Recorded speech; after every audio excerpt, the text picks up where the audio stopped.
Pwede ito gamitin. So yan lang naman yung may update natin dito sa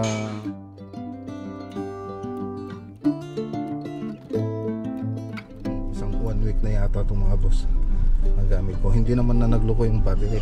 Ano yan ay hintay na lang po natin na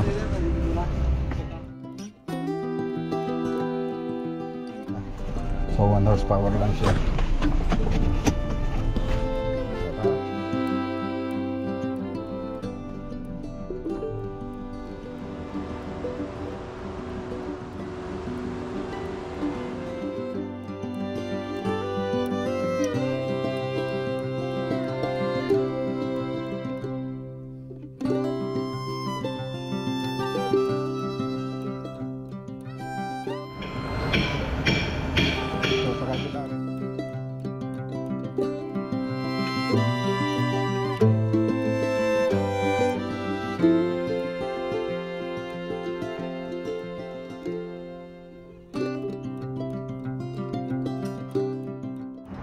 Sige sir, salamat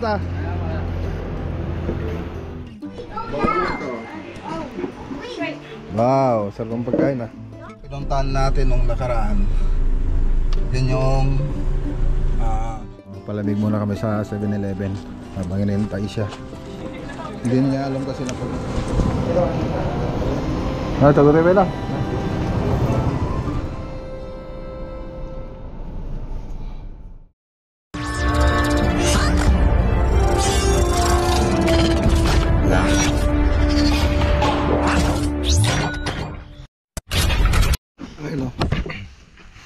Magandang araw po sa lahat mga boss. Ayan, magandang araw po. Nandito po tayo sa Palimbo, Kamiling Tarlac Project. So nag-start na po tayo dito nung Lunes. So i-update po natin mga boss. Talagang nakalak pa.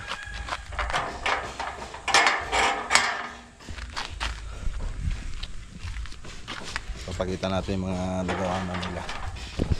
Tapos yung 3D animation po nito mga boss, naipakita ko na rin dun sa part 4 ng video natin.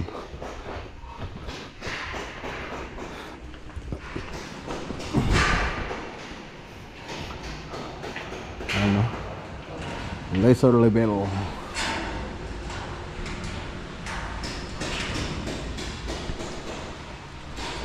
Dito sa kabila.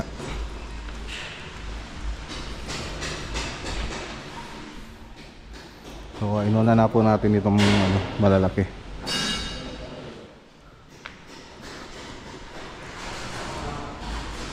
Oh, may rep dyan? Pinasaksak nila? Pwede ito gamitin?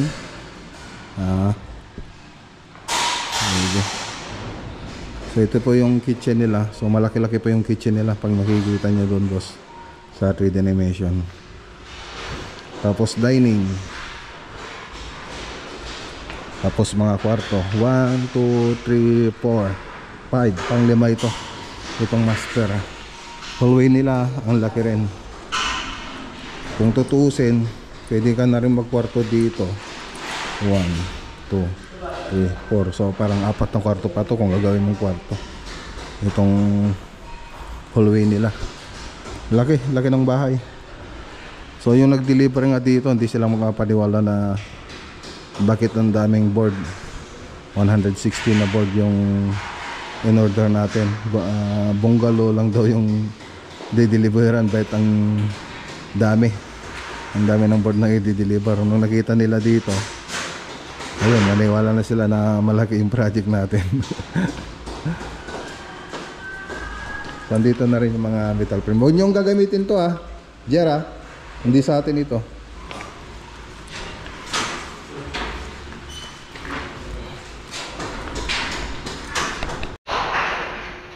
Okay, so makikita nyo dito sa framing po natin, makita nyo sagad na po yung ginawa natin. So talagang sinagad na natin sa pinakasagad yung ceiling, kasi para sa akin mas maganda yung mataas yung ceiling para mas presko. So pag mababa kasi para sa akin medyo mainit. So ganun lang talaga, pag mababa yung ceiling mainit. So mas maganda kung isagad na natin para pag mainit ang panahon gaya ngayon, naging presko yung area natin. So ganun po yung ginagawa natin, sinasagad po natin. So yung iba may sinusunod silang standard na ceiling height, pero tayo sinasagad na po natin doon sa pinakasagad ng ceiling. So ganun po yung ginagawa natin para mas presko. So yan lang naman yung may update natin dito sa project natin dito sa Kamiling. So Kamiling, Tarlac. So susunod na project pala mga boss, meron po tayong umpisang project doon sa Matatalaib, Villa Leticia Subdivision. So tinatapos lang namin yung design doon, tapos ito proposal. So pag okay na, pwede na po natin yung umpisan yan. So tara. So pinapa-estimate din pala ito ni Madam yung ceiling niya, tapos yung interior paint tsaka exterior paint. So yun yung mga papa-estimate niya dito. Laki-laki ito mga boss. Tapos yung kitchen cabinet, modular kitchen cabinet. So yun po yung mga pinapa-estimate niya. Okay.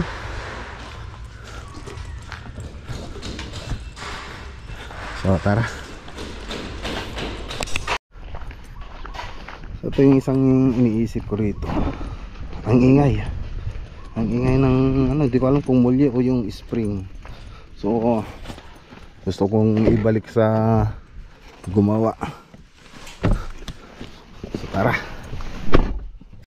Dito naman sa Ranger ko mga boss, nung galing ko Manila, nalobat po siya. Tapos humigpit yung power steering. So tinawag ko agad sa kasa, sabi na nila daling ko daw doon. Tapos sinabi ko baka pwedeng ipa-charge ko yung battery, tapos obserbahan kung okay naman. So ngayon yun nga ginawa ko, pina-charge ko tong battery. So hanggang ngayon naman nagagamit ko pang isang 1 week na yata itong mga boss. Nagamit ko, hindi naman na nagloko yung battery. Tapos yung steering wheel na lumalabas na migpit contact service, sabi nila, sabi dito sa dashcam, hindi naman na lumalabas. So hindi ko alam kung anong nangyari nun. So okay pa naman yung battery natin hanggang ngayon, yung pina-charge ko. Hindi pa tayo bumili ng bago. So magdadalawang taon po ito sa August 22, itong si Mac Ranger. So tara, uwi muna tayo sa bahay mga boss. Okay, dito na tayo. So dito na lang tayo kumain ng tanghalian bago tayo lumakad.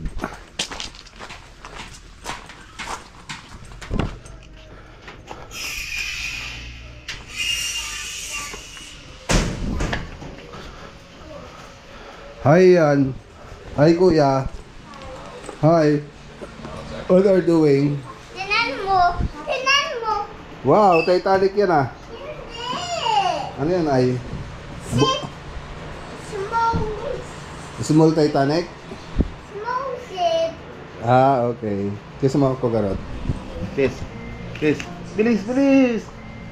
Thank you. Si Kuya hindi ako kinis. Ayun, kala ko ayaw mo ko kissin. Kiss mo ko. Oy, dami naman na yun ah. Okay na. Thank you. Tara na.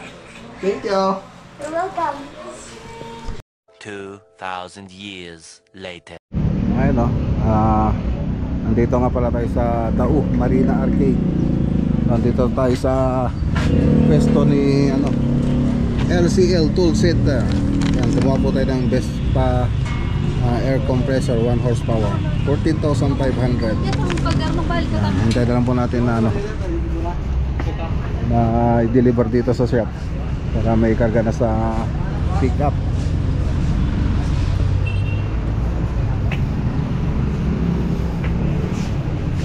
Later. Ayun, so dito na.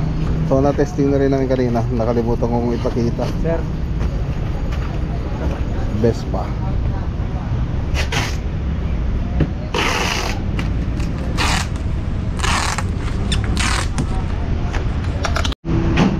na. Thank you sir ah.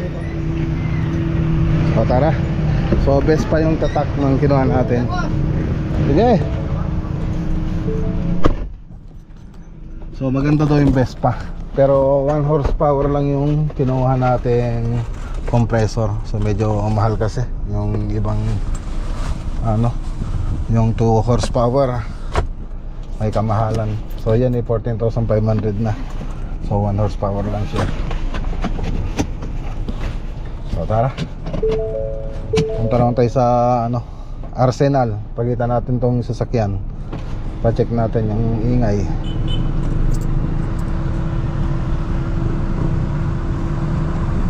So Dau, Mabalacat. Dito lang sa Marine Arcade dito mga boss.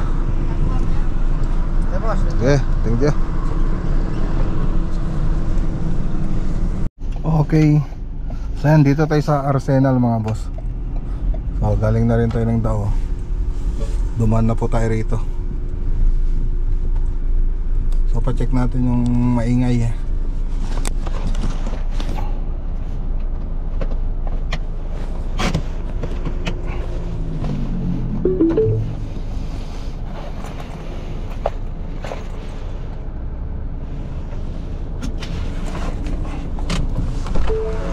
Okay.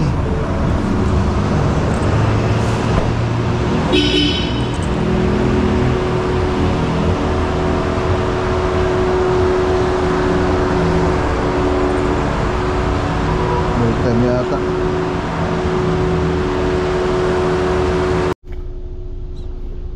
So ayan, titignan po nila yung ano, yung sasakyan doon sa likod.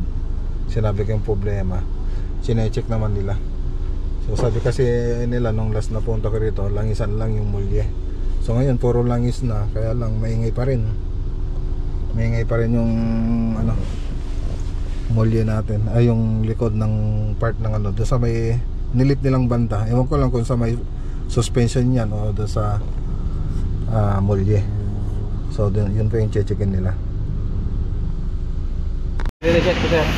Lalagyan ko ng starter yung ano. Ayan, ditong banda raw yung ano, tumutunog mga boss. So re-reset daw ni sir. Habang tumatagal kasi ano, palakas ang palakas yung tunog niya. Na puno na rin ng langis eh. Dami ko nung nilagay na langis eh, tumutunog pa rin. Sabi kasi ito, lagyan lang ng langis. Ayan, dami na lang langis. Pero pag nagpapawashing ako, siyempre mawawala yung langis. Pag naman nilagyan lang sir, mawawala naman. Eh dati nawawala, ngayon hindi na ano, nawawala. Makita nyo, ang dami pa rin langis oh.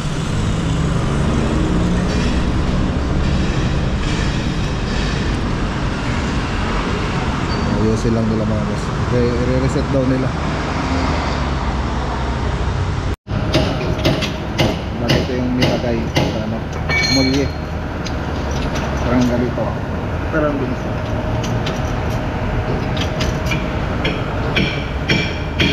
So sa kabila rin lalagyan din nila mga boss.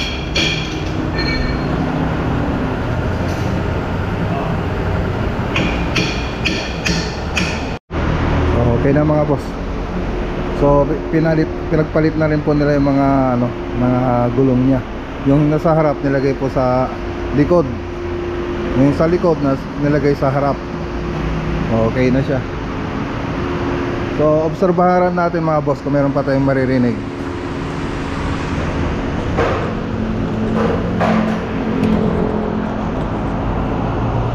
Tara lang. Ano na kaya? Doon. Ay ano pa pala nila? Ano ba yun? I-align. Libre lang naman yung align nya. So 1 year yan. Every 5 kilometers. Ayan, okay pa naman daw yung ano, align nya. So wala pa silang ginawa dun sa alignment dahil okay pa naman. Okay, so let's go. Sige sir, salamat ah.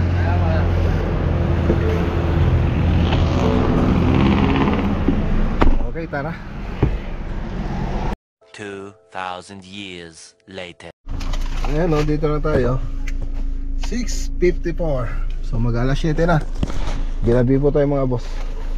Medyo malayo rin kasi yung Dao. Tapos pumunta pa tayo ng San Fernando para ipaayos tong sasakyan. Pero ayan, mukhang okay naman na. Mukhang okay na yung sasakyan natin. Pero obserbaran pa rin natin. Ayan o. Hi! Hi kuya! Hi kuya! What are you doing? Wow! Where's your mom?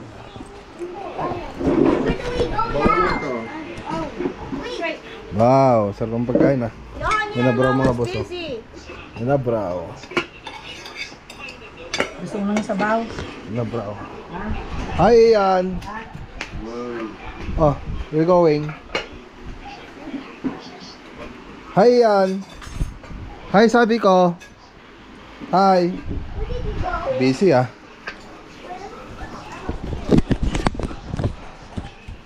Okay. Hello, good morning mga boss. Ayan, so magpo-propose po tayo ng kontrata. So, punta po tayo kay Doc Arvin. So, yung pinuntahan natin nung nakaraan, yun yung ano natin, pag-uusapan ngayon nila Doc Arvin.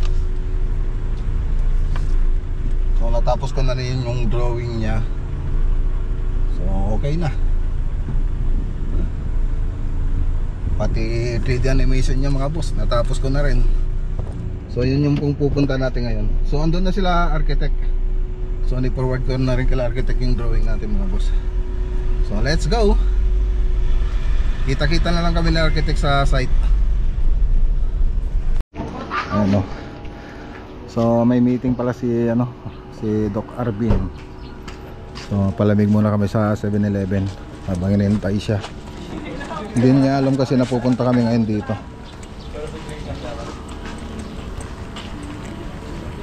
Ayun, muna tayo.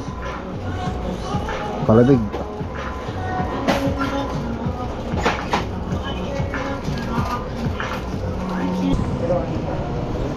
Tagot-tagot lang.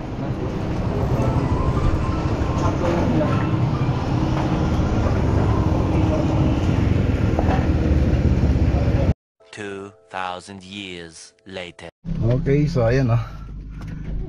Hapon na. Pero sabi ni Doc, i-ano niya daw, sesettle niya next week. Baka maumpisan na daw natin next week, i-settle niya. Tapos next week baka umpisan na. So ayun, medyo good news. Ako hindi pa rin naman ako hindi pa ako nagsasabing 100% na maumpisan kasi hanggat walang down payment, wala pa.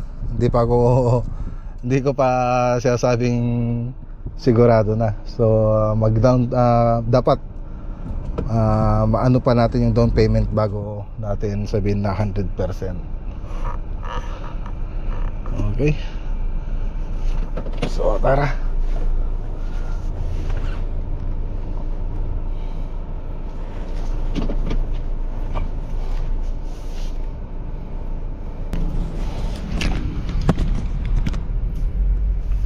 Okay, tara na mga boss.